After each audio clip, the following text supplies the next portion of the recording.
নেপাল বুঝেছে বাঘের থাবা কাকে বলে। নেপালের বিপক্ষে টি-20 বিশ্বকাপে নিজেদের শেষ ম্যাচে 21 রানের জয় পেয়েছে বাংলাদেশ, যার মাধ্যমে সুপার 8 নিশ্চিত করল টাইগাররা।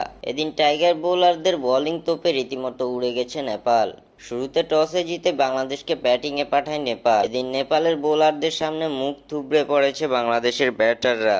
দলের পক্ষে সর্বোচ্চ 17 রান করেন সাকিব আল হাসান। একের পর এক সাজঘরে ফেরার মহড়ায় 19.3 ওভারে 106 রানে অল আউট হয়ে যায় বাংলাদেশ। বাংলাদেশের দেওয়া মামুলি লক্ষ্য তাড়া করতে নেমে টাইগার বোলারদের বোলিং ঘূর্ণিতে রীতিমতো নাস্তানাবুদ হয়েছে নেপালের ব্যাটাররা। তানজিম সাকিবের আগুনঝরা বোলিংয়ে দলীয় 26 রানেই 5 উইকেট হারায় নেপাল। এরপর দীপেন্দ্র সিং ও কুশাল মাল্লার জুটি কিছুটা অস্বস্তিতে ফেলে টাইগারদের। তবে তাদের 52 রানের জুটি ভেঙে টাইগার শিবিরে স্বস্তি এনে দেন মুস্তাফিজুর রহমান। দলীয় 78 রানে কুশাল মাল্লাকে হারায় নেপাল। এরপর একের পর এক উইকেট হারিয়ে 19.2 ওভারে 85 রানে অল আউট হয়ে যায় নেপাল, যার ফলে 21 রানের জয় নিয়ে সুপার 8-এর টিকিট পায় বাংলাদেশ। টাইগারদের হয়ে বল হাতে এদিন 2 ওভার মেইডেন দিয়ে সর্বোচ্চ 4 উইকেট শিকার করেন তানজিম সাকিব। অন্যদিকে মুস্তাফিজুর রহমান শিকার করেছেন 3টি উইকেট।